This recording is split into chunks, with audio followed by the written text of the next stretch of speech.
तो पहले एपिसोड की शुरुआत में हम एक गांव का दृश्य देखते हैं जहां गांव वाले मिलके एक औरत को घसीट रहे थे और उसे डाइनी बुला रहे थे। गांव वालों को ऐसा करने के लिए उनका एक लीडर भड़का रहा था। अब ये कौन सा गांव है और लोग ऐसा क्यों कर रहे थे वो आपको कहानी में आगे पता चलेगा। फॉर नाउ कहानी पाता नामक एक लड़की पे शिफ्ट होती है जो कि अभी अभी लंदन से कोलकाता आई है। हमें यहाँ पाता के पास्ट के बारे में बताया जाता है जिससे हम जान पाते हैं कि पाता के पिता अंबिकेश बहुत अमीर थे। उनके पास ब्रिटिश बंगलो था, चाय का बगान था और ढेर सारे पैसे थे। नाउ पाता को अरमान नामक लड़के से प्यार हो गया था जो कि यूके में एमबीए करने वाला था, लेकिन पाता के पिता को ये रिश्ता मंजूर नहीं था। ऐसे में पाता और उसके पिता के बीच में कहासुनी हो जाती है जहां पाता कह देती है कि उसे अपने पिता के अफेयर्स के बारे में पता है। इस बात पे पाता के पिता उसे थप्पड़ मार देते हैं और पाता भी गुस्से में घर छोड़ के अरमान के साथ लंदन चली जाती है। तब से पाता लंदन में ही थी और फिलहाल वो लंदन से इसलिए लौटी है क्योंकि उसके पिता अंबिकेश अब इस दुनिया में नहीं रहे। यहाँ मैं आपको बता दूं कि पाता की एक बहन भी है नेम्ड लता और पाता की माँ तो काफी पहले ही गुजर चुकी थी। एनीवेज पाता यहाँ अपने अंकल से मिलती है जिनका नाम बारिन था और वो बताते हैं कि पाता के पिता अपना वसीयतनामा छोड़ गए हैं जिसके तहत उनकी सारी प्रॉपर्टीज जैसे कि हाउस, चाय बगान, पैसे, बॉन्ड्स सब कुछ आधा आधा बटेगा बिटवीन पाता एंड लता। बस कंडीशन ये है कि बंटवारा तभी होगा जब लता और पाता दोनों एक साथ हों। अब दोस्तों पाता तो पिछले कई सालों से लंदन में थी। इनफैक्ट वो लता के कांटेक्ट में बिल्कुल भी नहीं थी, तो उसे पता ही नहीं था कि लता फिलहाल कहाँ है। ऐसे में घर के हेल्पर माधव बताते हैं कि लता किसी सीमा के कांटेक्ट में थी। एज सीमा ही लता की शादी वगैरह में हिस्सा ली थी, तो शायद सीमा को लता का करंट एड्रेस मालूम हो। पाता तुरंत अपने पिता की डायरी में सीमा का नंबर निकालती है और उन्हें कॉल करती है, लेकिन सीमा का फोन कवरेज क्षेत्र से बाहर था। अगली सुबह सीमा पाता को कॉल बैक करती है कि वो लता से 10 साल पहले बात की थी और तब लता किसी खुनियाबाड़ी के एसटीडी बूथ से कॉल करी थी। नाउ खुनियाबाड़ी गांव एक छोटा सा गांव है इन डुआर्स, नॉर्थ बंगाल। ये पता लगते पाता बारिन अंकल को सब बताती है और बारिन अंकल पाता के लिए ट्रेन ट्रैवल का इंतजाम करवाते हैं। अब खुनियाबाड़ी पहुंचने के लिए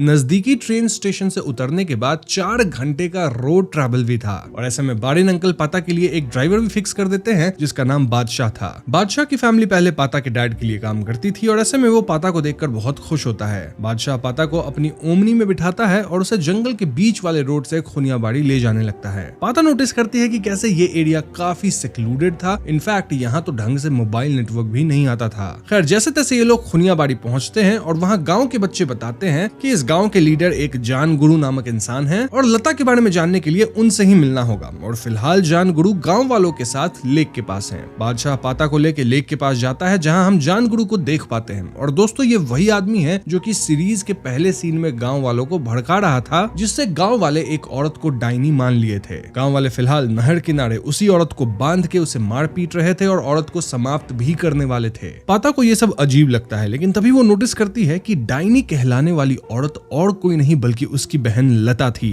जी हाँ दोस्तों, ऐसे में पाता तुरंत बादशाह को कार भीड़ में घुसाने बोलती है और बादशाह भी अपनी कार पे एक इलीगल एम्बुलेंस वाली ब्लू लाइट एंड साइरन मार के भीड़ को हटाता है। पाता गाड़ी से उतर के लोगों को नुकीले औजार दिखा के धमकाती है, देन किसी तरह अपनी बहन को बचा के ओमनी में डाल लेती है। फिर बादशाह ओमनी भगाता है ताकि ये लोग चोटिल लता को अस्पताल ले जा सके। अब यहाँ से कहानी अगेन पास्ट में जाती है जहाँ हम जान पाते हैं कि लता और पाता एक्चुअली में सगी बहन नहीं है। दरअसल पाता के पिता अंबिकेश अमीर एंड मैरिड थे, स्टिल उनका अफेयर चलता रहता था। ऐसे में एक बार एक लेडी जिनसे उनका अफेयर था वो इस दुनिया को छोड़ के चली गई। लेडी के परिवार में कोई नहीं था एक्सेप्ट उसकी एक बेटी और चाय बगान में काम करने वालों का यूनियन अंबिकेश पे प्रेशर डाल रहे थे कि वो उस लेडी के बेटी को पाल ले। प्रेशर में अंबिकेश इस बच्ची को पाल लेते हैं जो कि उनकी अपनी बेटी पाता से उम्र में छोटी थी। अंबिकेश को ये नई बच्ची बिल्कुल पसंद नहीं थी, लेकिन उनकी पत्नी यानी पाता की जो एक्चुअल माँ है वो इस बच्ची को अपनी बेटी की तरह ही पालना चाहती थी। इस बच्ची का ओरिजिनल नाम लाली था, लेकिन पाता की माँ उसका नाम लता रख देती है। लता के घर में आने से पाता कहीं न कहीं उससे जलने लगी थी और पाता को लगने लगा था कि उसकी माँ अब लता पे ज्यादा ध्यान देती है। पाता ऐसे ड्राइंग्स भी बनाने लग जाती है जहाँ फैमिली में बाकी 3 लोग एक साथ हैं, लेकिन वो उनसे अलग है। इन शॉर्ट पाता और लता सगी बहन नहीं है और सिर्फ पाता ही अंबिकेश की अपनी बेटी है। अब बड़ी होके पाता अरमान के साथ लंदन भाग गई थी और इस वजह से अंबिकेश लता को लेके और स्ट्रिक्ट हो गए। लता को स्कूल एंड ट्यूशन के अलावा बाहर जाना अलाउड तक नहीं था और घर के एक नौकर संतोष को टास्क दिया गया कि वो हमेशा लता पे नजर रखे। ऐसे में हुआ ये कि लता संतोष से ही प्यार कर बैठी और संतोष उसके नाम का टैटू भी करवा लिया ऑन हिज हैंड्स। अंबिकेश एक दिन ये टैटू देख लिया और वो संतोष को खूब पीटा। वो संतोष को नौकरी से निकाल दिया, जिसके कारण संतोष वापस अपने गांव खुनियाबाड़ी जाने लगा। लता विभाग के संतोष के साथ उसके गांव आ गई और दोनों शादी भी कर लिए। तो दोस्तों इस तरह से लता खुनियाबाड़ी पहुंच गई थी। खैर प्रेजेंट में पाता अपनी चोटिल बहन लता को अस्पताल ले आती है और डॉक्टर्स का इलाज शुरू करते हैं। डॉक्टर कहते हैं कि लता को बड़े हॉस्पिटल ले जाना होगा और इसके लिए एम्बुलेंस चाहिए। वहीं हॉस्पिटल की सीनियर नर्स सुनीता जब लता को देखती है तो वो उसे डायनी कहने लग जाती है। इनफैक्ट सुनीता का कहना था कि हमें लता को गांव वालों के हवाले कर देना चाहिए। ये सुन के डॉक्टर और पाता दोनों सुनीता पे भड़कते हैं और सुनीता भी चुप हो जाती है। अब दोस्तों हॉस्पिटल में भी फोन नेटवर्क ठीक नहीं था। इनफैक्ट सिर्फ एक मैंगो ट्री था हॉस्पिटल के आसपास और वहीं पे मोबाइल नेटवर्क अच्छे से आती थी। वहीं जान गुरु पूरे गांव वालों के साथ हॉस्पिटल को घेर लेते हैं और वो लैंडलाइन का तार तक काट देते हैं ताकि हॉस्पिटल वाले लैंडलाइन का इस्तेमाल ना कर पाए। अस्पताल के कर्मचारी पूरे अस्पताल को अंदर से लॉक कर लिए थे ताकि गांव वाले यहाँ ना घुस पाए। हम पाता को देखते हैं जो कि स्ट्रेस में फेंट होने लग गई थी। वहीं बाहर जान गुरु का बेटा मैथल भी भीड़ में था और मैथल का दोस्त उसे भड़काता है। मैथल को हमेशा से मुंबई जाना था, हीरो बनना था और वो टाइगर श्रॉफ का फैन था, लेकिन जान गुरु उसे मुंबई नहीं भेजते थे। तो ऐसे में मैथल का दोस्त कहता है कि अगर मैथल लता को अंदर से बाहर ले आए तो सबकी नजर में वो हीरो बन जाएगा और फाइनली उसे मुंबई जाने दिया जाएगा। ये सुन के मैथल पीछे के सीक्रेट रास्ते से हॉस्पिटल में एंट्री लेता है। देन सुमना नामक एक नर्स पे बुरी तरह से हमला कर देता है। इसके बाद जब सभी लता को लेके ओटी में जा रहे थे तो वो एकदम से लता पे चाकू से हमला कर देता है। बादशाह तुरंत मैथल को पीटता है और कैद करता है। वहीं बाहर गांव वाले बादशाह की ओमनी को आग लगा दिए थे। इससे बादशाह बहुत उदास होता है क्योंकि इसी गाड़ी से उसकी टैक्सी चला के कमाई होती थी। इस पॉइंट पे जान गुरु और उसके लोग हॉस्पिटल जलाने के लिए तैयार थे, लेकिन तभी हॉस्पिटल के अंदर से पाता और बादशाह मिलके मैथल को चाकू की नोक पे सबके सामने लाते हैं। देन कहते हैं कि अगर हॉस्पिटल पे किसी भी तरह का हमला किया गया तो ये लोग मैथल को टपका देंगे। इसके बाद पाता जान गुरु से हॉर्न माइक मांगती है और वो माइक से अनाउंस करती है कि उसे 30 मिनट के अंदर एम्बुलेंस चाहिए, नहीं तो मैथल के साथ ठीक नहीं होगा। ये सुन के जान गुरु भड़कते हैं, लेकिन वो अपनी प्लानिंग प्लॉटिंग शुरू करते हैं। वो मैथल के दोस्त को पकड़ते हैं जो कि मैथल को भड़काया था और दोस्त झूठ बोलने लगता है कि मैं तो मैथल को रोक रहा था, वो रुका ही नहीं। जान गुरु इस दोस्त से कहते हैं कि वो अपनी बाइक लेके गांव की एक प्रेग्नेंट औरत मोनी और उसके हस्बैंड खैरबुल को लेके आए। क्यों?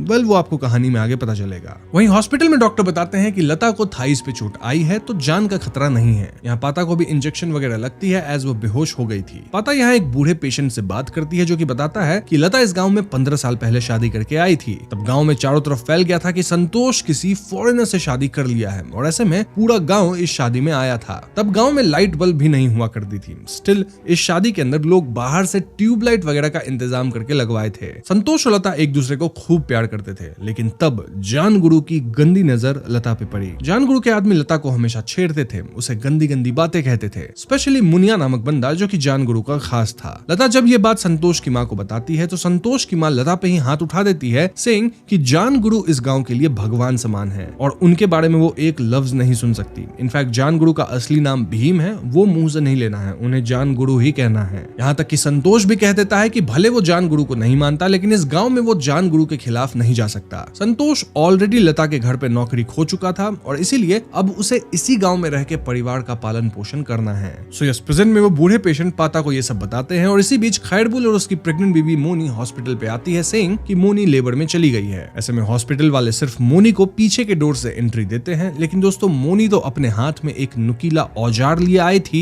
जिसकी मदद से वो एक नर्स को खत्म कर देती है। हमें बताया जाता है कि मोनी खुद मैथल का बचपन से ख्याल रखी थी और उसे बचाने के लिए वो कुछ भी करने को तैयार है। यहाँ हमें यह भी हिंट किया जाता है कि जान गुरु का मोनी के साथ भी गलत संबंध रहा था and this was the reason कि मोनी का पति खैरबुल इस सब के लिए पर्सनली तैयार नहीं था, बट मोनी खुद अपनी मर्जी से ऐसा कदम उठाई थी, मतलब कि मैथल को छुड़ाने आई थी। इसके बाद मोनी मैथल को छुड़ाती है जो कि दवा डोसेज के कारण होश में नहीं था। देन वो मैथल को व्हील चेयर पे बिठा के भगाती है। पाता को इस सब का पता लग जाता है और वो मोनी को रोकने आती है, लेकिन तब तक मोनी मैथल को लेके पीछे के डोर से निकल चुकी थी। लेकिन दोस्तों इसी पॉइंट पे मोनी एक्चुअली लेबर में चली जाती है और बादशाह खिड़की से बाहर कूद के दोबारा मोनी और मैथल को अंदर लाके दरवाजा लॉक कर लेता है। इसी भाग दौड़ में मोनी का पति एक नुकीला औजार फेंकता है जो कि सीधा मोनी को लग जाती है। जी हाँ दोस्तों, इसके परिणाम अनुसार मोनी नहीं बच पाती। ऑल्दो डॉक्टर्स वगैरह मिलके उसके बच्चे की सही सलामत डिलीवरी करवा लेते हैं। यहाँ से कहानी वापस पास्ट में जाती है जहाँ हम जान पाते हैं कि जब पाता और लता छोटी थी तब पाता की माँ को एक क्रॉनिक डिजीज हो गया था। डॉक्टर्स क्लियरली कहते हैं कि उनका मेटास्टेसिस ऑलरेडी शुरू हो चुका है, जिसके कारण वो एट मैक्स 6 से 9 महीने ही जिंदा रहेंगी। इस बात को सुन के पिता अंबिकेश लता को ब्लेम करते हैं, सेइंग कि जब से ये बच्ची इनके घर में आई है तब से सिर्फ उल्टी सीधी चीजें ही हो रही हैं। वो लता और उसके परिवार वाले लोगों को गोल्ड डिगर्स भी कहते हैं। यहाँ से कहानी वापस प्रेजेंट में आती है जब पाता काफी परेशान हो चुकी थी और वो फिर से उस बूढ़े पेशेंट से बात करती है। पाता बताती है कि वो अपने हस्बैंड अरमान से ऑलरेडी डिवोर्स ले चुकी है और ऐसा इसलिए क्योंकि पाता कभी भी अरमान से उतना प्यार करती ही नहीं थी। पाता को तो बस फॉरेन जाना था, नई जगह देखनी थी, नए लोगों से मिलना था, जिस कारण वो अरमान के साथ यूके गई। कुछ समय के बाद अरमान किसी और लड़की से प्यार करने लगा और पाता भी उसे डिवोर्स दे दी। फिलहाल पाता लंदन में बिल्कुल अकेली है एंड शी इज प्लानिंग कि इस सब मुसीबत से निकलने के बाद वो अपनी बहन को साथ लेके जाएगी। ये सुन के वो बूढ़े पेशेंट कहते हैं कि खुनिया बाड़ी में बच्चे जन्म नहीं लेते बल्कि उन्हें भेड़ बकरी गाय की तरह ब्रीड किया जाता है। यहाँ जान गुरु ही सबका नसीब डिसाइड करता है and he rules the village. इस पॉइंट पे कहानी फिर से लता के पास पे जाती है जहाँ हम समझ पाते हैं कि आखिर लता के साथ क्या सब हुआ है। तो लता का पति संतोष बेबस था और गाँव वाले के प्रेशर में वो लता को जान गुरु के पास ले गया। क्यों? क्योंकि इन्हें बच्चा नहीं हो रहा था। जान गुरु एक झोपड़ी में लता को ले गए। दिन झाड़ फूक के बहाने वो लता को उसके कपड़े उतारने को बोले थे। लता इसके लिए मना कर दी और ऐसे में जान गुरु पूरे गांव के सामने कहने लगे कि लता कभी बच्चा कर ही नहीं पाएगी। इनफैक्ट वो एक डायनी है और उसके कारण उसके परिवार के और गांव के लोग खत्म होंगे। इस घटना के ठीक बाद संतोष के पिता और उसकी माँ दोनों किसी बीमारी की वजह से चल बसे। दिन संतोष के घर में एक और बंदा खत्म हुआ और अब संतोष को भी लगने लगा था कि लता के साथ कुछ तो गड़बड़ है। जान गुरु के कहने पे संतोष अपनी बीवी को घर में बंद करके रखने लगा, लेकिन कुछ ही दिन बाद संतोष भी बीमार हो गया। एक रात लता छुप के संतोष के लिए दवा लेने गई, जहां डॉक्टर बताते हैं कि लोगों की जान जापानीज एन्सेफेलिटिस नामक बीमारी के कारण जा रही है, जो कि भेड़ वगैरह को पालने से फैल गई है। लता तुरंत अपने पति को लेकर सिलीगुड़ी जाना चाहती थी, जिसके लिए वो सीमा को कॉल की थी, लेकिन तभी मुनिया यहाँ आ जाता है और वो लता पे ये बोल के हमला कर देता है कि वो डायनी होके बाहर कैसे घूम रही है। गाँव वाले लता को पीटने लग जाते हैं और तभी खबर आती है कि संतोष चल बसा। इसके बाद तो लता का कोई इस दुनिया में बचा ही नहीं था और जान गुरु उसके कान में आके कहते हैं कि अगर तुम उस दिन कपड़े उतार दी होती तो आज तुम्हारा ये हश्र नहीं होता। पिटाई होने की वजह से लता के सर पे चोट आ गई थी, जिससे वो मेंटली अनस्टेबल हो जाती है। इस दिन के बाद वो गांव में बस इधर उधर घूमती थी, कहीं भी खाती थी, कहीं भी पीती थी, क्योंकि दिमागी तौर पे वो नॉर्मल नहीं रही थी। यहाँ वो हॉस्पिटल वाला बूढ़ा पेशेंट है ना, वो लता की मदद करने की कोशिश करता था, लाइक उसे खाना वगैरह देता था, लेकिन लता काइंड ऑफ पागल हो चुकी थी। इस सब के बावजूद मुनिया लता को गंदी नजर से देख रहा था। इनफैक्ट वो लता के साथ गलत भी किया, दिन अपने लोगों से भी गलत करवाया। लता इस खराब हालत में कई सालों से इसी गांव में रह रही थी, भटक रही थी। इस पॉइंट पे गांव में कई और लोग खत्म हो रहे थे क्योंकि सबको शीप से वो बीमारी लग रही थी। हमें पता चलता है कि ये शीप गांव वालों को और कोई नहीं बल्कि जान गुरु ही दिया था। जी हाँ दोस्तों, वो सस्ते में बीमारी वाली शीप लिया था फ्रॉम आउटसाइड पीपल और इन्हें वो गांव वालों को दे के उनसे अच्छा खासा प्रॉफिट बनाता था। इनफैक्ट जान गुरु तो संतोष का जमीन भी हथिया लिया था एंड ही वाज प्लानिंग कि वो गांव में और भी लोगों का जमीन हथिया लेगा, लेकिन कई लोगों के खत्म होने से थोड़ी समस्या आ गई थी और इसीलिए जान गुरु सबसे कहने लगा कि लोगों के खत्म होने के पीछे लता का हाथ है जो कि डायनी है। लेकिन ये तो जान गुरु के उस बीमार शीप्स की वजह से हो रहा था, मतलब भेड़ जो होते हैं उनकी वजह से। इसी वजह से प्रेजेंट में सभी गांव वाले मिलकर लता को खत्म करने वाले थे एंड देन आगे क्या सब हुआ वो तो आप जानते ही हैं। सो यस, प्रेजेंट में पाता बादशाह से बात कर रही होती है, जहां वो बताती है कि कैसे जब उसकी माँ खत्म हुई थी तब उसके पिता सारा ब्लेम लता पे डाले थे। इनफैक्ट पाता भी लता को हेट करती थी और उसके मन में एक सैडिस्टिक प्लेजर था ये सोच के कि उसकी लाइफ लता से तो बेटर ही है। लेकिन अब पाता को मालूम चला है कि लता की जिंदगी में हमेशा कितना दुख रहा है। पहले लता की अपनी जो माँ थी वो चल बसी, देन पाता की माँ उसे गोद ली तो वो भी चल बसी। पाता के पिता उसे हेट करते थे, देन जिससे शादी वो करी वो भी चल बसा। गाँव वाले उसको मारे पीटे, उसके साथ गलत किए और सालों तक वो बिना घर और खाने के दर दर भटकती रही। इसलिए पाता अब डिसाइड कर चुकी थी कि वो कैसे भी लता को बचाएगी और बादशाह भी पाता की मदद करने की ठान चुका था। इस पॉइंट पे जान गुरु कहता है कि शाम ढलने से पहले हॉस्पिटल वाले लता को उनके हवाले कर दें वरना वो हॉस्पिटल जला देगा। इसके जवाब में पाता कहती है कि गांव में सब कुछ गलत जान गुरु के कारण हो रहा है। इनफैक्ट मोनी भी उसी की जिद के कारण खत्म हुई है। पाता बस चाहती है कि उससे और उसकी बहन को यहाँ से सुरक्षित जाने दिया जाए। ये सुन के कुछ गाँव वाले बात समझने लगते हैं, लेकिन जान गुरु बाकियों की मदद से इन्हें दबा देता है। इसी बीच पाता के मोबाइल पे बारिन अंकल का कॉल आता है, लेकिन खराब नेटवर्क के कारण इनकी बात हो नहीं पाती। ऑल्दो बारिन अंकल को इतना अंदाजा लग गया था कि पाता फिलहाल हॉस्पिटल में है और वहाँ कुछ तो गड़बड़ हो रहा है और ऐसे में वो पुलिस हेडक्वार्टर्स तक इस बात की खबर पहुंचवा देते हैं। वहीं जान गुरु एक नया चाल चलता है। वो हॉस्पिटल के डॉक्टर की बीवी को पकड़ के ले आता है, सेइंग कि वो डॉक्टर की बीवी को खत्म कर देगा अगर लता को बाहर नहीं लाया गया तो। ऐसे में डॉक्टर और नर्सेस विचलित हो जाते हैं और वो लता को एक बेड पे डाल के हॉस्पिटल के बाहर रख देते हैं। पाता उन्हें रोकने की कोशिश करती है, लेकिन ये लोग पाता को भी लता के साथ बाहर ही छोड़ के हॉस्पिटल को लॉक कर लेते हैं। सो यस, अब जान गुरु के सामने लता और पाता दोनों थे, लेकिन इससे पहले जान गुरु और गांव वाले इन दोनों को चोट पहुंचाते पुलिस यहाँ आ जाती है और एक गोली चलाती है। देन पुलिस वाले तुरंत लता और पाता को वापस हॉस्पिटल के अंदर डाल के हॉस्पिटल बंद करवाता है। अब दोस्तों पुलिस एक्चुअली में बारिन अंकल के कारण यहाँ आ पाई थी, क्योंकि बारिन अंकल ही रिपोर्ट किए थे हेडक्वार्टर्स में, जहां हेडक्वार्टर्स से मैसेज एसपी तक पहुंचा और फिर उन्होंने लोकल पुलिस से बात की एंड लोकल पुलिस वाला यहाँ आ चुका है। जान गुरु पुलिस से भी नहीं डर रहा था, सेइंग कि तुम्हारे पास सिर्फ 5 गोली है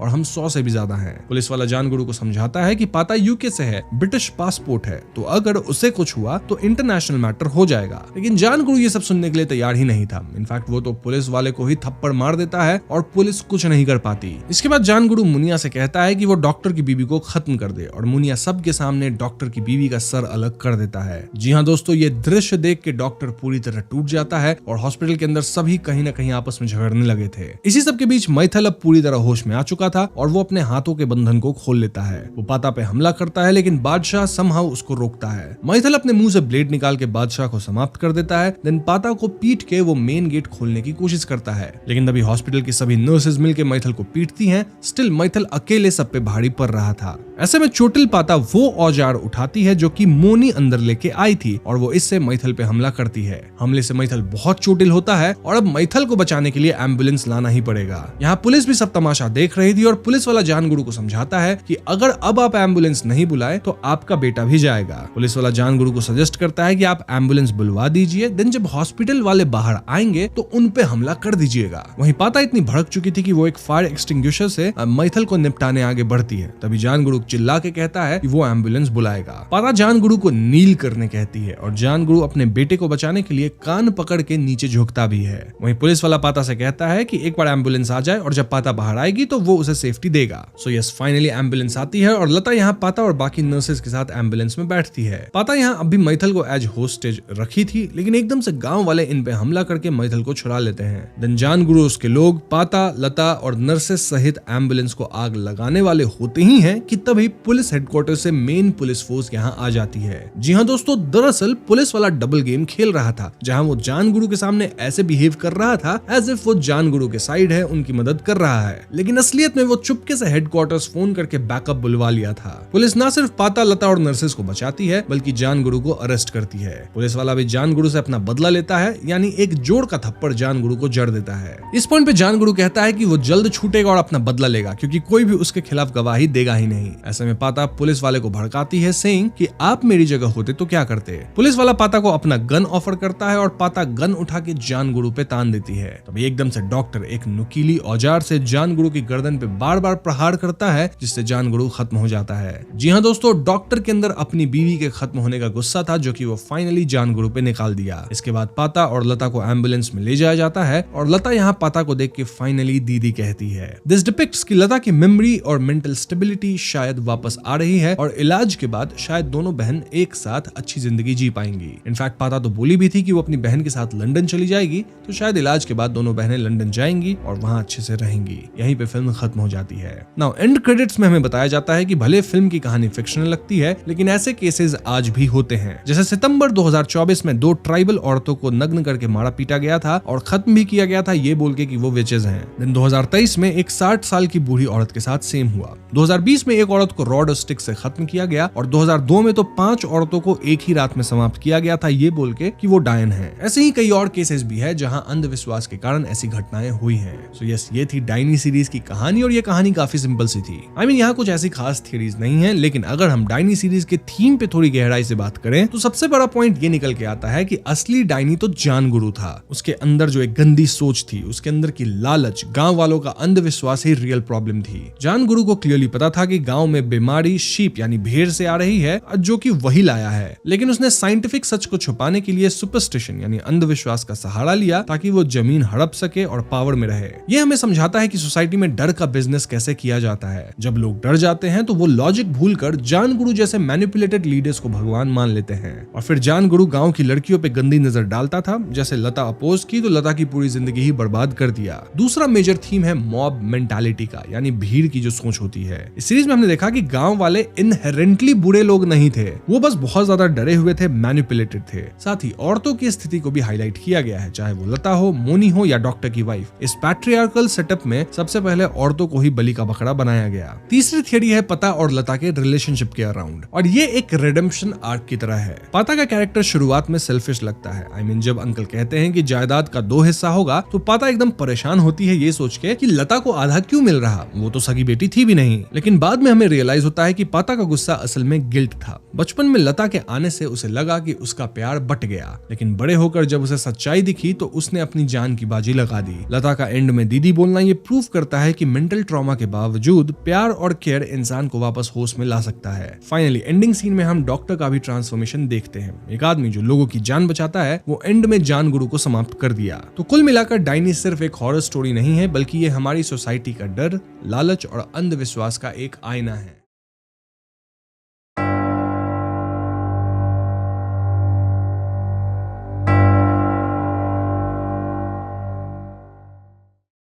तो सीरीज के स्टार्ट में हम अनु को देखते हैं जो लेट नाइट बस से उतरकर एक सुनसान सी गली से अपने हॉस्टल जा रही थी और तब कोई उस पे लेजर पॉइंट करता है। अब हम सब जानते हैं कि ये कितनी घिनौनी हरकत है और यहाँ अनु इस हरकत को इग्नोर करके अंदर जाती है और अपने रूम 333 में पहुंचती है जहां उसके फ्रेंड्स उसका वेट कर रहे थे। यहाँ 4 और लड़कियां थी और इन 5 का एक टाइट ग्रुप था जिसमें अनु के अलावा श्वेतलाना, निकी, कोमल और रीमा दी थे। श्वेतलाना एक एयर हॉस्टेस थी और अनु की सबसे क्लोज फ्रेंड थी। हमें पता चलता है कि अनु और श्वेतलाना ने मिलकर एक रूम लिया है और ये दोनों कुछ 1 महीने बाद वहां शिफ्ट होने वाले हैं। देन निकी एक वेल्दी बैकग्राउंड से बिलोंग करती है, लेकिन उसे बचपन से ही स्टैमरिंग की प्रॉब्लम है जिसकी वजह से उसे बहुत बुलिंग फेस करनी पड़ी थी और साथ ही साथ उसकी फैमिली भी बहुत अंडरस्टैंडिंग नहीं थी। नाउ कोमल पहले एक वैश्या हुआ करती थी, लेकिन अब वो उस जिंदगी को पीछे छोड़ चुकी है, वहां से बच के निकल चुकी है। और फाइनली रीमा दी इन सब से एज में थोड़ी बड़ी है और उनकी एक बेटी भी थी और फिलहाल भी वो प्रेग्नेंट हैं। अब रीमा दी की कहानी कुछ ऐसी है कि उनके जो इन लॉज है वो काफी पिछड़ी सोच के लोग हैं और वो बेटा चाहते थे। तो रीमा दी इसी डर से उनसे अलग रहने लगी थी क्योंकि वो जानती थी कि अगर उन्होंने चेक कराया और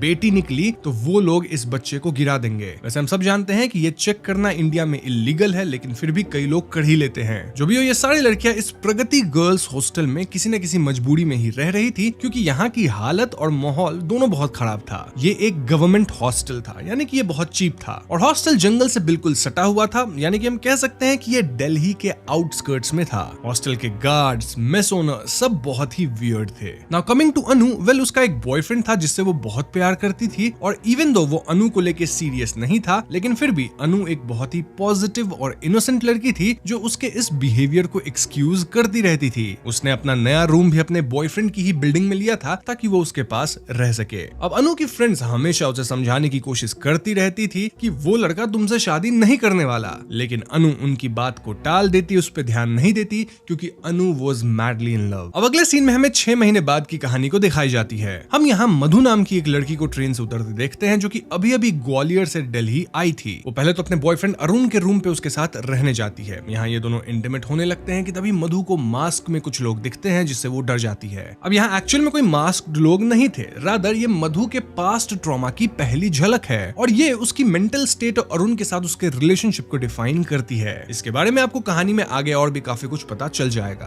खैर आगे हम जान पाते हैं कि अरुण और मधु ग्वालियर में एक ही कॉलेज में पढ़े थे और ये दोनों तब से एक दूसरे को जानते हैं। अब अगले दिन मधु जॉब के लिए बेला नाम की लड़की से मिलती है जिसे मधु बेला दी बुलाती है। बेला अपनी रेफरेंस के बेसिस पे मधु को एक कस्टमर केयर सेंटर में जॉब लगवा देती है। साथ ही साथ मधु को एक गवर्नमेंट हॉस्टल का एड्रेस भी देती है जहाँ एक रूम खाली था। तभी मधु बेला के फियांसे को देखती है जिसका नाम नकुल था और उसे देखते ही वो थोड़ी सी डिस्टर्ब हो जाती है। क्यों? अगेन आपको आगे पता चल जाएगा। खैर तो इसके बाद मधु और अरुण हॉस्टल पहुंचते हैं और हम देख पाते हैं कि ये वही हॉस्टल है जहां मूवी के स्टार्ट में अनु रहती थी, यानी कि Pragati girls hostel. Hostel main road के काफी दूर था और वहां तक कोई भी बस या ऑटो भी नहीं जाती थी। अंदर वार्डन ग्रेसी मधु को रूम दिखाती है और हम देख पाते हैं कि ये रूम 333 ही है जहां अनु पहले रहा करती थी। हमें पता चलता है कि अनु की मौत 6 महीने पहले एक रोड एक्सीडेंट में हो गई थी जब वो हॉस्टल छोड़ के जा रही थी। खैर तो मधु को रूम पसंद आता है पर वार्डन ग्रेसी उससे कहती है कि ये एक गवर्नमेंट हॉस्टल है और यहाँ रहने के लिए job letter, medical certificate and और भी काफी सारे डॉक्यूमेंट्स लगेंगे। अब क्योंकि अरुण एक हॉस्पिटल में काम करता था इसलिए वो अपने जान पहचान की एक सीनियर साइकियाट्रिस्ट डॉक्टर शोहिनी से मधु के लिए मेडिकल पेपर्स बनवा लेता है। डॉक्टर शोहिनी ने अभी अभी अपना क्लिनिक अपने घर में शिफ्ट किया था और वो एक असिस्टेंट ढूंढ रही थी, इसीलिए वो मधु को पार्ट टाइम के लिए रख लेती है। यानी मधु यहाँ काइंड ऑफ 2 जॉब्स करेगी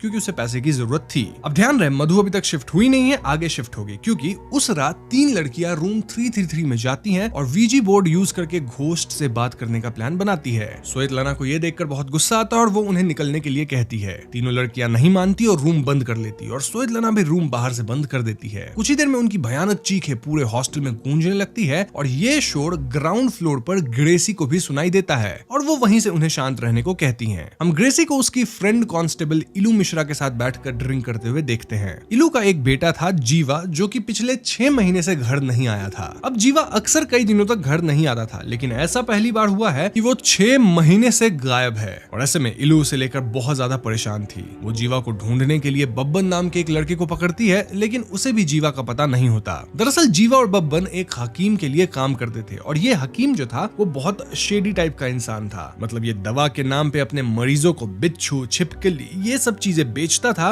और उनकी बीमारी ठीक करने का क्लेम करता था। इलू हकीम से मिलने जाती है तो वो कहता है कि जीवा जल्द ही उससे मिलने आएगा। अब दोस्तों ये हकीम एक्चुअली में बहुत डेंजरस था। ये एक एक्स सीरियल किलर था और ये लड़कियों को ल्योर करके उनकी सोल्स को चुराया करता था। तो जाहिर सी बात है कि उसने कई लड़कियों को मारा था। देखो, जो लोग इसके पास दवाइयां लेने आते थे, हकीम उन्हें ऐसी दवाइयां देता था कि पहले तो वो थोड़ा ठीक होते थे, फिर एकदम से उनकी हालत बिगड़ जाती थी, जिसपे हकीम उनसे कहता था कि उनका वक्त खत्म हो चुका है। जीवा और बब्बन हकीम के लिए बिच्छू का तेल बेचते थे, जो कि इलीगल है, और उसके विक्टिम्स के बॉडीज को डिस्पोज करते थे। अब बात यह थी कि हकीम काफी बीमार था और उसका स्किन भी सड़ने लग गया था। ऐसे में वो इन सोल्स को इसीलिए चुराता था क्योंकि ऐसा करके वो जिंदा रह सके। ये बहुत कॉमन है जो हमने मूवीज में देखा है कि लोग सोल्स को चुराते हैं अपनी उम्र बढ़ाने के लिए या अपनी जान को बचाने के लिए, मतलब kind of like cheating death. Anyways, coming to Madhu, finally वो हॉस्टल में शिफ्ट हो जाती है। हम स्वेतलाना, निकी, कोमल और रीमादी को देखते हैं जिनकी हालत बिल्कुल ठीक नहीं लग रही थी। ये लोग बहुत डरे हुए थे और रीमादी की प्रेगनेंसी अब अपने 8th मंथ में पहुंच गई थी। स्वेतलाना की बात करें तो उसके नेक पे एक फंदे का मार्क था और ये चारों लड़कियां जो थी ये कभी भी बाहर नहीं जाती थी। इनफैक्ट स्वेतलाना तो अब जॉब के लिए हॉस्टल तक से बाहर नहीं निकलती थी। अब ये लोग मधु के उस रूम में शिफ्ट होने से खुश नहीं थे। इनका मानना था कि रूम में किसी की आत्मा थी, पर वार्डन इन सबको डांट के चुप करा देती है। खैर, तो पहली रात जब मधु सो रही होती है तब उसके डोर को कोई जोर जोर से पीट रहा होता है। हम देख पाते हैं कि वो चारों लड़कियां अपने अपने रूम से ये देख रही होती हैं और बाहर कोई नहीं होता बल्कि नॉकिंग की आवाज अंदर से आ रही होती है। अब मधु को लगता है कि ये इन लड़कियों की ही चाल होगी, क्योंकि ये लड़कियां उसे यहाँ से भगाना चाहती है। तो ऐसे में मधु इन पे चिल्ला देती है और कह देती है कि वो कहीं नहीं जाने वाली। अब दोस्तों यहाँ हमें मधु के पास्ट के बारे में भी पता चलता है। 1 साल पहले ग्वालियर में उसकी ग्रेजुएशन फेयरवेल पार्टी में वो और अरुण क्राउड से हटकर कुछ टाइम स्पेंड कर रहे थे, लेकिन तभी वहाँ 3 लोग आते हैं। तीनों ने मास्क पहन रखे थे और इन लोगों ने अरुण को बहुत पीटा और मधु को ड्रैग करके उसके साथ गलत किया। अब यहाँ मधु को नहीं पता था कि ये लड़के कौन है, बट उसने इनमें से एक लड़के को थोड़ा सा देखा था और उसका नाम सुना था, जो कि नकुल था। अब क्योंकि मधु की फैमिली ऑलरेडी एक बहुत ही ऑर्थोडॉक्स और स्ट्रिक्ट फैमिली थी और उसे इन तीनों का नाम या चेहरा भी नहीं पता था, इसलिए उसने कभी भी इस ट्रॉमेटिक इंसिडेंट की रिपोर्ट नहीं करी। यही रीजन है कि मधु को अक्सर डरा हुआ देखते हैं। साथ ही साथ इस रात ने मधु एंड अरुण के रिलेशनशिप को भी काफी टार्निश किया था। मतलब ऊपर ऊपर तो सब कुछ ठीक दिखता है, बट ये दोनों एक दूसरे से इंटीमेट नहीं हो पाते हैं। उस रात ने इन दोनों को ही काफी इफेक्ट किया था। जहां मधु का ट्रॉमा बहुत सीवियर था, बट अरुण भी अभी तक उस रात को भुला नहीं पाया था। तो अब आप व्यूअर समझ गए होंगे कि क्यों मधु को मास्क्ड मैन दिखे थे और क्यों वो नकुल को देख के इतना परेशान हुई थी। खैर, एक दिन मधु को डॉक्टर सोहिनी के नोटिस बोर्ड पर काउंसलिंग और थेरेपी फॉर असॉल्ट विक्टिम्स का नोटिस दिखता है। मधु डॉक्टर सोहिनी की इस सेशन को ज्वाइन करती है और धीरे धीरे अपने पेन को शेयर करते हुए ये दोनों उस पर वर्क करना शुरू करते हैं। डॉक्टर सोहिनी के घर पे उनकी बेटी कियारा थी और उनकी बिल्ली का नाम राक्षस था। मधु का इन दोनों से ही काफी अच्छा बॉन्ड स्टैब्लिश हो जाता है और जब कियारा नोटिस करती है कि मधु डरी डरी सी रहती है, तब वो उसे एक पेपर स्प्रे गिफ्ट करती है जिससे वो थोड़ा सेफ महसूस कर सके। अब दोस्तों यहाँ अजीब बात ये थी कि बेला के फियांसे का नाम भी नकुल था और मधु को ये शक था कि ये और कोई नहीं बल्कि उसी रात वाला नकुल है। वो अपना सस्पिशन कंफर्म करने नकुल के ऑफिस जाती है और उसका ग्वालियर वाला एड्रेस बहाने से मांगती है, लेकिन नकुल उसे देख लेता है। फिर वो नकुल के घर भी जाती है जहाँ नकुल उससे बैठ के बात करता है। वो मधु को बताता है कि वो जिंदगी में कभी ग्वालियर नहीं गया है। यहाँ मधु नकुल को अपने बीमार पापा का ख्याल रखते हुए भी देखती है और नकुल उसे समझाता है कि उसके साथ जिसने भी गलत किया था, मतलब मधु के साथ, वो नकुल नहीं था, ये सेम नकुल नहीं है। मधु समहाउ इस बात को मान भी जाती है और वहाँ से चली जाती है। उधर हॉस्टल में हम काफी सारी हॉन्टिंग्स को होते हुए देखते हैं, जैसे कि किसी का गेट पीटना, एक जले हुए फिगर का बार बार मधु के सामने आना वगैरह वगैरह, लेकिन मधु इन सब को इग्नोर करती है। वहीं स्वेतलाना, निकी, कोमल और रीमादी हॉस्टल से बाहर भी नहीं जा पाती थी क्योंकि कोई एंटिटी था जो उन्हें रोकता था। जैसे जैसे रीमा की डिलीवरी डेट पास आ रही थी, ये लोग बाहर निकलने के लिए डेस्परेट होते जा रहे थे। ग्रेसी उनकी तसल्ली के लिए इलू के थ्रू हकीम को वहां बुलवाती है। हकीम रूम में घुसते ही बता देते हैं कि यहाँ एक एंटिटी है जो कि बहुत ही गुस्से में है और तकलीफ देने आई है। वो कहता है कि कमरा खाली करना होगा। इस बात पे ग्रेसी भड़क जाती है और उसे वहां से निकाल देती है। अब ग्रेसी अंधविश्वास में बिल्कुल नहीं मानती थी और वो एक बहुत ही प्रैक्टिकल पर्सन थी। वो तो बस इन चारों को हेल्प करना चाहती थी, लेकिन जो कंक्लूजन निकल रहा था उससे ग्रेसी खुश नहीं थी। अब हकीम वहां से चला तो जाता है, लेकिन वो पीछे वाली गली में आता है और स्वेतलना से मिलता है। वो उससे कहता है कि अगर उन चारों को वहां से निकलना है तो उन्हें मधु को जरिया बनाना होगा। बेसिकली हकीम यहाँ हेल्प ऑफर कर रहा था और स्वेतलना मान भी जाती है, लेकिन हम जानते हैं कि यह हकीम बहुत चालू इंसान है। हकीम उसे एक डोज देता है और इसे मधु को देने कहता है। वो कहता है कि ये डोजेस उसे तब तक देने होंगे जब तक मधु पूरी तरह अनस्टेबल ना हो जाए, और जब ऐसा हो तब स्वेतलना को मधु को उसके पास भेजना होगा, मतलब हकीम के पास। दूसरी तरफ हम मधु को देखते हैं जो रोज अपने 2 जॉब्स करके हॉस्टल लौटती है। उसे रोज बस में बहुत हरासमेंट फेस करना पड़ता है, जिससे वो बहुत ही ज्यादा डिसगस्टेड फील करती है। अब जब मधु वापस हॉस्टल आती है तो हम देख पाते हैं कि रीमा दी और कोमल मधु के रूम में आके उससे बातें करने लगती हैं। वो कहती हैं कि मधु उनके फ्रेंड अनु के रूम में आई थी, इसलिए उन लोगों ने गुस्से में कुछ बातें बोल दी थी, लेकिन अब वो उसके लिए सॉरी फील करती हैं। तभी वहाँ स्वेतलना और निकी भी आ जाती है और यहाँ हम देख पाते हैं कि ये दोनों मिलकर मधु को चाय ऑफर करती हैं। अब इस चाय में हकीम की वो डोज होती है, बट मधु को ये पता नहीं होता और ऐसे में मधु इस चाय को पी लेती है ना। उस रात हम उसके रूम में एक बिच्छू को देखते हैं और अगली सुबह मधु के एंकल पे एक मार्क था जो कि इंसेक्ट बाइट जैसा लग रहा था। तो आप कनेक्शन खुद ब खुद बना सकते हैं। अब इसके बाद इलू को स्टेशन बुलाया जाता है और उसे बताया जाता है कि उसके बेटे की बॉडी यमुना में 6 महीने पहले मिली थी, लेकिन शरीर जो थी वो बुरी तरह से जली हुई थी, इसलिए उसे आइडेंटिफाई नहीं किया जा सका। ये सुनकर इलू को धक्का लगता है और यहाँ हम व्यूअर्स को पता चलता है कि जीवा एक बहुत ही बुरा लड़का था। वो बचपन में ही जेल भी जा चुका था क्योंकि उसने एक लड़के की आंख फोड़ दी थी। देन वो अपनी माँ को भी गालियां दिया करता था और तो और लड़कियों को छेड़ता था, लेकिन इलू को सिर्फ अपना बेटा दिखता था, अपने बेटे की गलतियां नहीं दिखती थी। वहीं दूसरी तरफ रूम में हो रही अजीबोगरीब इंसिडेंट्स बढ़ते जा रहे थे। देन मधु और अरुण के बीच बातें बिगड़ रही थी। इन दोनों का ट्रॉमा इन्हें बहुत इफेक्ट कर रहा था। अब एक दिन अरुण मधु को बताता है कि जिस रात गलत हुआ था उस रात अरुण से मिलने से पहले मधु ने उसे अपनी एक फोटो भेजी थी। अब अरुण ने उस पर्सनल फोटो को अपने एक फ्रेंड को फॉरवर्ड कर दिया था, ये कहते हुए कि आज उनकी रियल वाली डेट होगी। अब अरुण के उस दोस्त ने उस फोटो को कॉलेज के 3rd ईयर वाले ग्रुप में डाल दिया था। सो यस, वो जो 3 लड़के थे वो उसी ग्रुप पे मैसेज पढ़ के आए थे क्योंकि उन्हें एग्जैक्टली पता था कि अरुण और मधु कहाँ होंगे।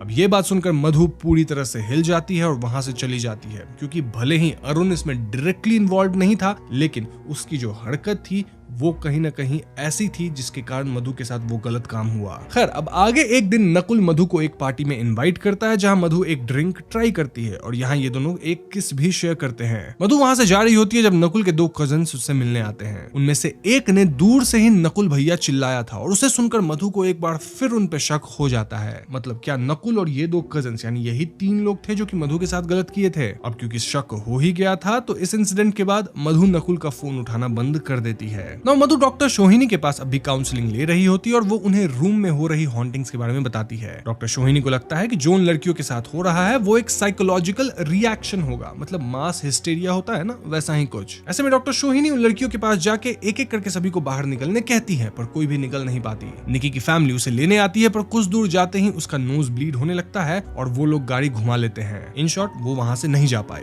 देन कोमल के कुछ दूर चलते ही उसका एक बहुत पुराना कट मार्क में फिर से खून बहने लगता है। वहीं स्वेतलना के निकलती है, ऐसा लगता है जैसे उसके नेक के अराउंड एक वायर हो जो उसे चोक कर रहा है। और रीमा दी जब भी ऐसा कोशिश करती थी तो उनके पेट में उन्हें बहुत जोर से दर्द होता था, जैसे उनका बच्चा अंदर से उनके पेट को फाड़ रहा हो। ये सब देख के डॉक्टर सोहिनी बिल्कुल शॉक्ड रह जाती है। मतलब मास हिस्टेरिया एक अलग चीज है, लेकिन यहाँ जो हो रहा था ये तो सुपरनैचुरल था। इन हालातों में मधु हॉस्टल छोड़ के डॉक्टर सोहिनी के साथ ही रहने चली जाती है, क्योंकि यहाँ का जो माहौल था वो उसके लिए ठीक नहीं था। हर एक दिन जब मधु डॉक्टर सोहिनी के घर से निकलकर हॉस्टल जा रही होती है तब उसे रास्ते में नकुल मिल जाता है जो उसे लिफ्ट ऑफर करता है। मधु पहले मना कर देती है, लेकिन बार बार इंसिस्ट करने पे वो मान जाती है। इन दोनों में बातें शुरू होती है और बातों बातों में मधु कहती है कि अब उसे डर नहीं लगता। मतलब जो उसके साथ हुआ था वो गलत था और उन लोगों को सजा मिलनी चाहिए और वो अब फाइट बैक करेगी। अब ये सब सुनते ही नकुल पूरी तरह से फ्लिप कर जाता है और कन्फेस करता है कि उस रात वही था जिसने मधु के साथ गलत किया था। वो बताता है कि उसके पेरेंट्स ने उसे वहां बोर्डिंग स्कूल में डाला था और उसने मधु को ट्यूशन में देखा था। वो उसे बहुत सारे चॉकलेट चॉकलेट्स एंड फ्लावर्स भेजता था और मधु के लिए वो गलत भी करता था। लोग नहीं हाथ वाथ पे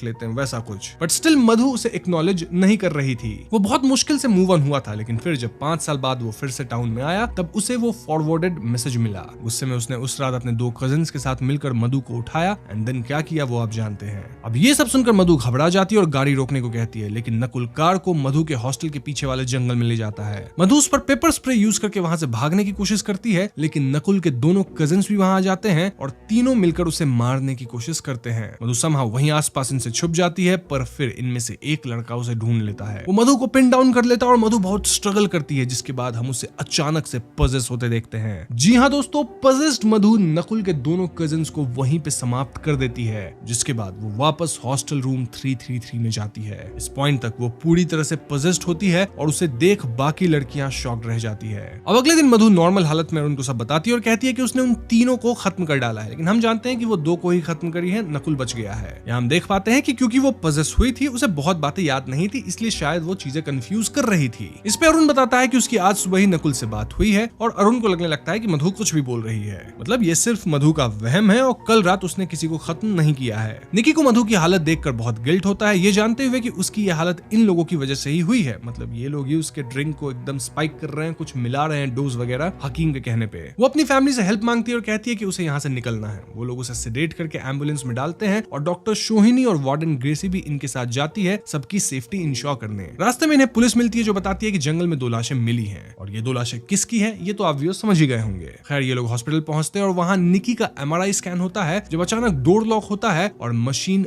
माल फंक्शन कर जाती है। इस माल फंक्शन के कारण निकी यहीं पे समाप्त हो जाती है। उधर मधु इन लड़कियों से हेल्प मांगती है और स्वेतलाना उसे हकीम का एड्रेस देती है और वहां जाने को कहती है। अब जैसे ही मधु वहां जाती है, हकीम मधु को मारने की कोशिश करता है कि तभी वहां कांस्टेबल इलू बाकी पुलिस टीम के साथ एक रिच आदमी के केस में वहां आ जाती है। मतलब it was just a coincidence और ऐसे में हकीम वहां से भाग जाता है, पर जाने से पहले वो इलू से कहता है कि उसका बेटा जल्द ही आने वाला है और वो खुद उसे ढूंढेगी अपने बेटे से मिलने के लिए। खैर तो इसके बाद मधु और अरुण हॉस्पिटल में होते हैं जब इन्हें 2 लोगों के मरने की न्यूज आती है। ये देख अरुण फाइनली समझ जाता है कि मधु सच बोल रही थी। I mean, वो 2 लोगों को समाप्त जरूर की है एंड मे बी बस नकुल बच गया। तभी बेला और नकुल वहां आते हैं और बेला इनसे कहती है कि वो लोग उन्हें ड्रॉप कर देंगे। कार में मधु नकुल को बिना रिवील किए बेला को पूरी कहानी बताती है और लास्ट में उसे एक हिंट देती है कि नकुल ने कुछ साल ग्वालियर के बोर्डिंग स्कूल में पढ़ाई की थी। अब ये सुनते नकुल हड़बड़ा जाता है और वो फुल स्पीड में कार में वहां से निकल लेता है। अब दोस्तों इस सीरीज का जो प्राइमरी मिस्ट्री है वो यहाँ हमें पता चलता है। हम 6 महीने पहले की कहानी को देखते हैं जब जीवा जिंदा था और वो इन लड़कियों के रूम के पास पेंटिंग का काम कर रहा था। तभी उसका हाथ कट जाता है और उस वक्त अनु थी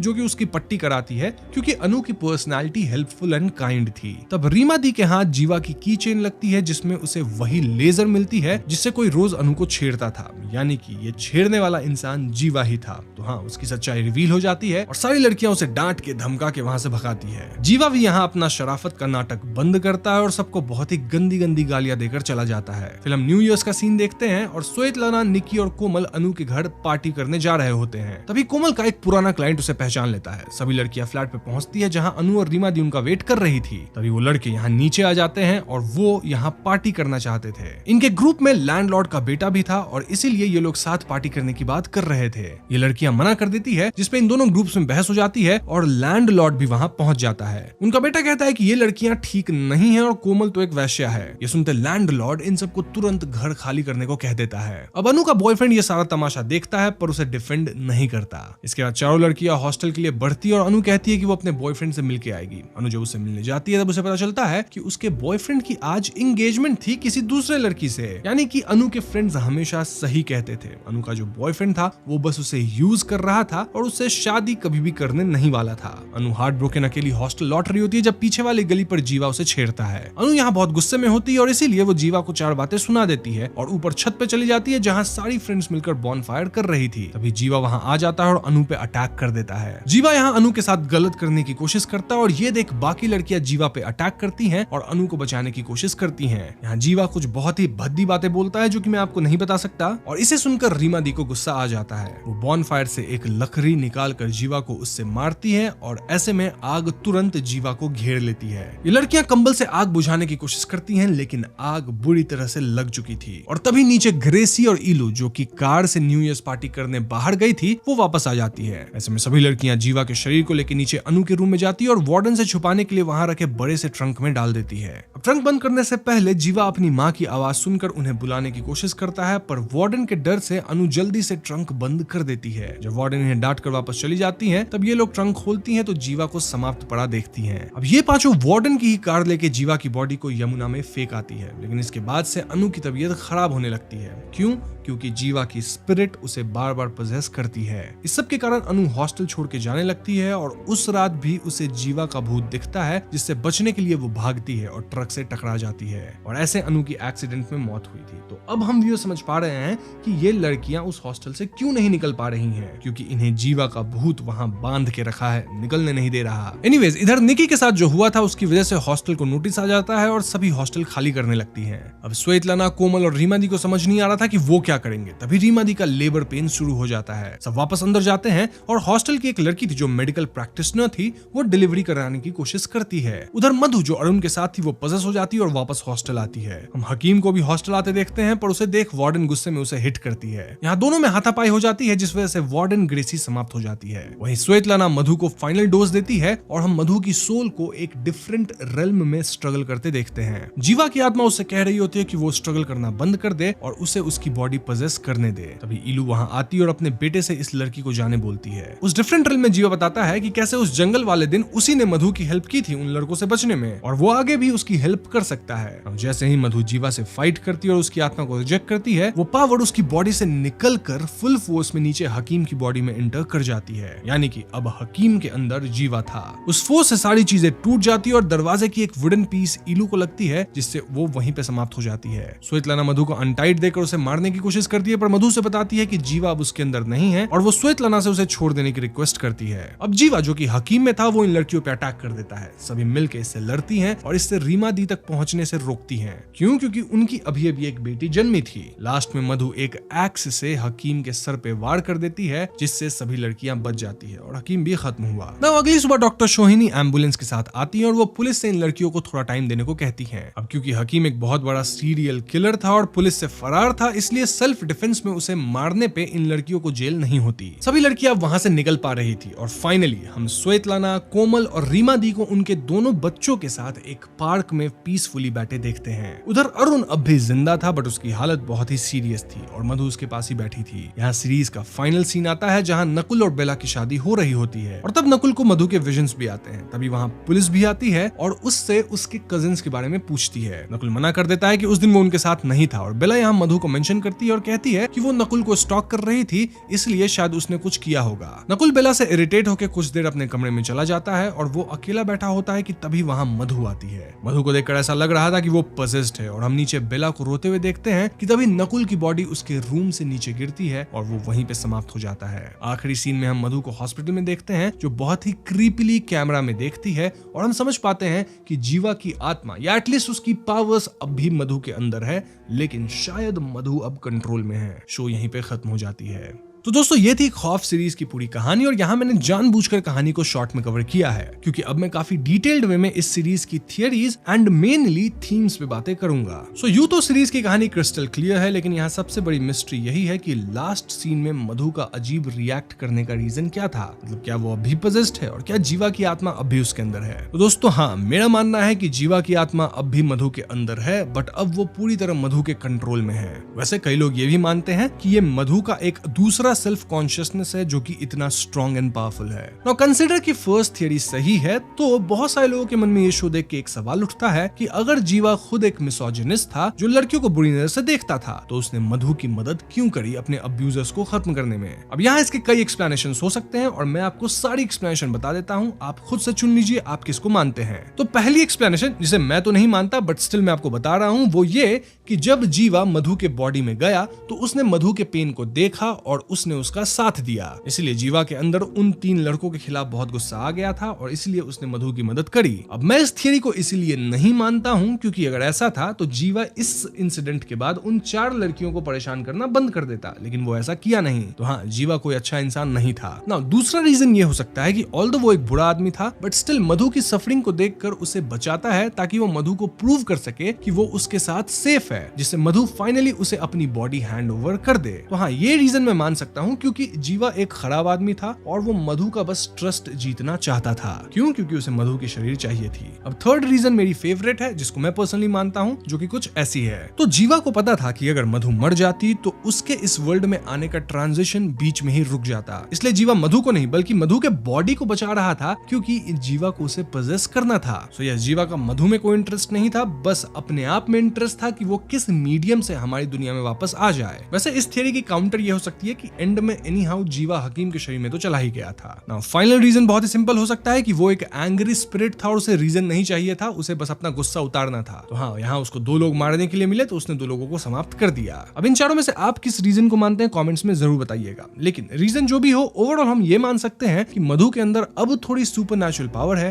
क्योंकि वो अपने कंट्रोल में रह के जीवा के पावर्स को यूज कर पा रही है। वैसे अगेन कई लोग यहाँ हॉरर को सिर्फ मेटाफर मान रहे हैं पूरी सीरीज के अंदर और कहते हैं कि ये मधु के अंदर की अपनी ओरिजिनल पावर है। अब अगर हकीम की बात की जाए तो उसे एक एक्स सीरियल किलर के रूप में वर्णित किया गया है जो कि सोल्स चुराता है जिंदा रहने के लिए क्योंकि उसकी स्किन सड़ने लगी थी, मतलब वो खत्म हो रहा था तो अपनी लाइफ को बढ़ा रहा था। ये काले जादू या नेक्रोमैंसी के एक अंधेरे कर्मकांडी रूप का संकेत देता है। उसने जो दवाइयां दी थी जिससे लोग और खराब हो गए, वो सोल एक्सट्रैक्शन की इस प्रक्रिया का हिस्सा हो सकती थी, यानी कि उन्हें आत्मा निकालने के लिए कमजोर करती थी। खौफ सोल ईटिंग की विधि या तंत्र का स्पष्ट रूप से विवरण नहीं देता है, मतलब क्या यह प्रक्रिया शारीरिक संपर्क, विशिष्ट मिश्रण या एक आध्यात्मिक अनुष्ठान के माध्यम से हो रहा था, ये सब क्लियर नहीं है। बट हमें ये जरूर बताया जाता है कि हकीम खुद को बचाने के लिए इन आत्माओं का प्रयोग करता था। शो हकीम के जीवन में गहराई से नहीं जाती और उसके बारे में बहुत कुछ अनसॉल्व्ड छोड़ देती है। अब थियरीज से हटकर अगर हम थीम्स या फिलॉसफी पे आते हैं तो खौफ सिर्फ एक हॉरर स्टोरी नहीं है बल्कि ये एक गहरी सोशल कमेंट्री है जो सोसाइटी की पोल खोलती है। शो ने सुपरनैचुरल को एक पावरफुल टूल की तरह यूज किया है ताकि वो हमें दिखा सके कि असली डर कहाँ छुपा है। और जानते हो सबसे बड़ा और स्पाइन चिलिंग थीम क्या था? वो है पैट्रियार्की और मेल गेज का रोजाना का हॉरर। सिस्टम बोलता है कि घोस्ट से ज्यादा स्कैरी तो आदमी लोग हैं। शो ने इस चीज को बहुत क्लियरली दिखाया है। लाइक मधु को पब्लिक बसेस में हरास किया जाता था, लैंडलॉर्ड का बेटा कोमल को जज करता है और गंदे कमेंट्स मारता है, अनु का बॉयफ्रेंड उसे धोखा देता है, नकुल तो ऑब्सेसिव स्टॉकर था और गलत काम भी किया था, और फाइनली हकीम, वो तो वल्नरेबल वुमेन का सिस्टमैटिक एक्सप्लॉयटेशन करता था। अब यहाँ दिल्ली शहर भी सिर्फ बैकग्राउंड नहीं है भाई, वो तो एक ओपन एयर प्रिजन है औरतों के लिए जहाँ डर हर पल साथ रहता है। स्मिता सिंह जो इस शो की क्रिएटर हैं, उन्होंने साफ साफ बोला है कि ये एक फेमिनिस्ट हॉरर है। इसका मकसद था औरतों की इंटैंजिबल एंजाइटीज को कैप्चर करना, जैसे कि कंट्रोल, ऑब्जेक्टिफिकेशन,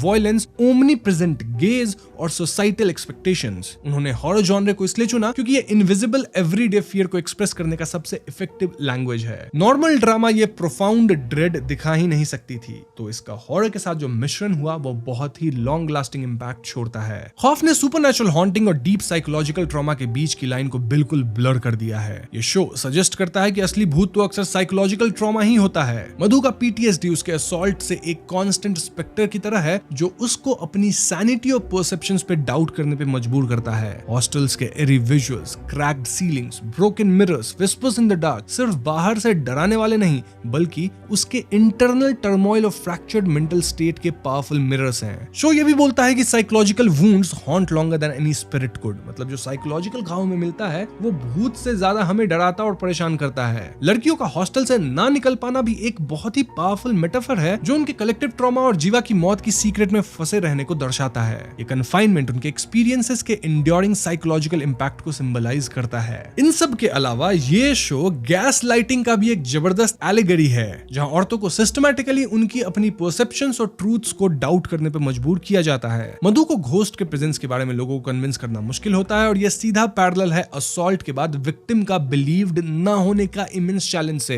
सोसाइटी अक्सर विक्टिम्स को डिसमिस या इनवैलिडेट कर देती है। आपने अभिषेक उपमन्यु का वो बहुत ही सैटारिकल फेमस जोक सुना होगा, अगर सर लेके बाहर जाओगे तो क्रिमिनल्स देगा ना, मतलब गलत क्रिमिनल कर रहा है लेकिन ब्लेम उसको किया जाएगा जो कि सिर्फ बाहर घूमने गया था। सिमिलर वे में सीरीज के अंदर हॉरर का ये मेटाफोरिकल यूज शो की कोर स्ट्रेंथ है। स्मिता सिंह कहती है कि हॉरर एक लैंग्वेज है, किस चीज के लिए? To explore those hidden spaces within ourselves. और हॉरर इंडिविजुअल एवरीडे फियर को आर्टिकुलेट करता है जो ड्रामा अकेला नहीं कर सकता। मतलब क्या पब्लिक ट्रांसपोर्ट में सड़कों पे लड़कियां सुरक्षित हैं? सो यस, खौफ में सुपरनैचुरल एलिमेंट्स जो हैं वो सिर्फ डराने के लिए नहीं है, बल्कि वो रियल वर्ल्ड साइकोलॉजिकल और सोसाइटल हॉरर्स के पावरफुल मेटाफर्स हैं जिन्हें आर्टिकुलेट करना या कन्फ्रंट करना अक्सर मुश्किल होता है। अब सीरीज में हमने देखा कि कैसे मधु के साथ जब गलत हुआ था तो वो इसे रिपोर्ट नहीं कर पाई थी, राइट? वेल, मधु का अपनी फैमिली के ऑर्थोडॉक्स व्यूज की वजह से असॉल्ट रिपोर्ट ना कर पाना कन्वेंशनल जस्टिस सिस्टम की फेलियर्स को हाईलाइट करता है। शो प्रोवोकेटिवली सजेस्ट करता है कि जस्टिस या रेट्रिब्यूशन शायद अनकन्वेंशनल या एक्सट्रीम मीन से ही मिलेगा जब ट्रेडिशनल रास्ते काम ना करे। मधु का पोजेशन और उसके अब्यूजर यानी नकुल के कजिन्स और फाइनल नकुल खुद, उन पर वायलेंस को वेंजफुल एम्पावरमेंट की तरह देखा जा सकता है। ये क्रिटिकल सवाल खड़ा करता है कि क्या ट्रॉमा से मिली एजेंसी ट्रूली एम्पावरिंग है या ये एक प्रॉब्लमेटिक साइकिल को परपेचुएट करती है। शो व्यूअर्स को जस्टिस और विक्टिमहुड के बारे में अपने आइडियाज को क्रिटिकली रीवैल्यूएट करने में मजबूर करता है, जो एक रॉ और नेसेसरी रेकनिंग है। ये पैसिव विक्टिम ट्रूप को सबवर्ट करता है और औरतों को दिखाता है जो एक्टिवली फाइट बैक करती हैं, चाहे उसके लिए सुपरनैचुरल या एक्सट्रीम मेजर्स ही क्यों न लेनी पड़े।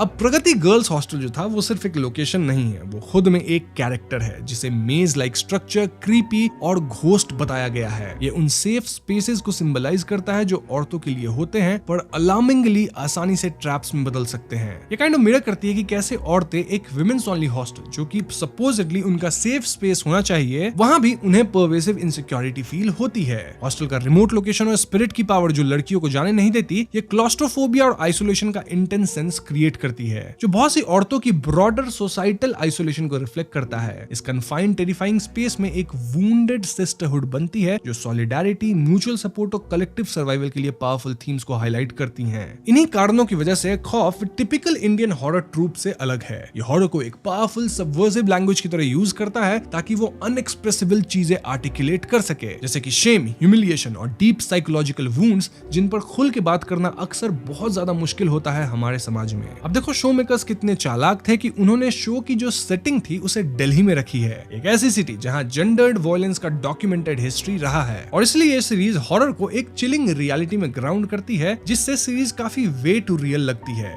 इलू मिश्रा का अपने प्रॉब्लमेटिक बेटे के लिए ब्लाइंड मैटरनल लव भी सोसाइटल कॉन्स्ट्रक्ट पे एक स्टार्क क्रिटिक है जो मेल परपेट्रेटर्स को प्रोटेक्ट करते हैं। ये डीप सोशल कमेंट्री इंश्योर करती है कि खौफ अपने सुपरनैचुरल एलिमेंट से कहीं ज्यादा रेजोनेटिंग है और रियल वर्ल्ड इनजस्टिस पर क्रिटिकल रिफ्लेक्शन को प्रमोट करता है। सो यस, अब आप सीरीज की सिर्फ कहानी को नहीं बल्कि थीम्स को भी बहुत अच्छे से समझ गए होंगे। अब इस सब के अलावा खौफ में कई छोटे मोटे डिटेल्स हैं जिनमें से एक दो पे मैं बात कर लेता हूँ। तो रूम नंबर 333, देखो ये बार बार आता है और अनु का रूम या फिर मधु का रूम यही था। हॉरर में अक्सर नंबर्स के सिंबलिज्म कॉमन होते हैं, जैसे कि 666, 333 जो कि 666 का आधा हुआ, और इन नंबर्स को अक्सर डिमोनिक कहा जाता है या फिर कई बार इसका कनेक्शन होता है मन, शरीर और आत्मा से, 333। देन कियारा ने मधु को एक पेपर स्प्रे गिफ्ट किया था सेल्फ डिफेंस के लिए। अब था तो ये बस एक पेपर स्प्रे, लेकिन ये मधु के ट्रांसफॉर्मेशन का एक सिंबल है, from a fearful victim to someone who fights back. तो ये काइंड ऑफ एक टैंजिबल टूल है जो कि उसे एम्पावर कर रहा था सुपरनैचुरल पोजेशन से भी पहले। मतलब सुपरनैचुरल पोजेशन से पहले भी वो सबसे पहले पेपर स्प्रे ही यूज की थी, जो कि उसकी हिम्मत को दिखाता है।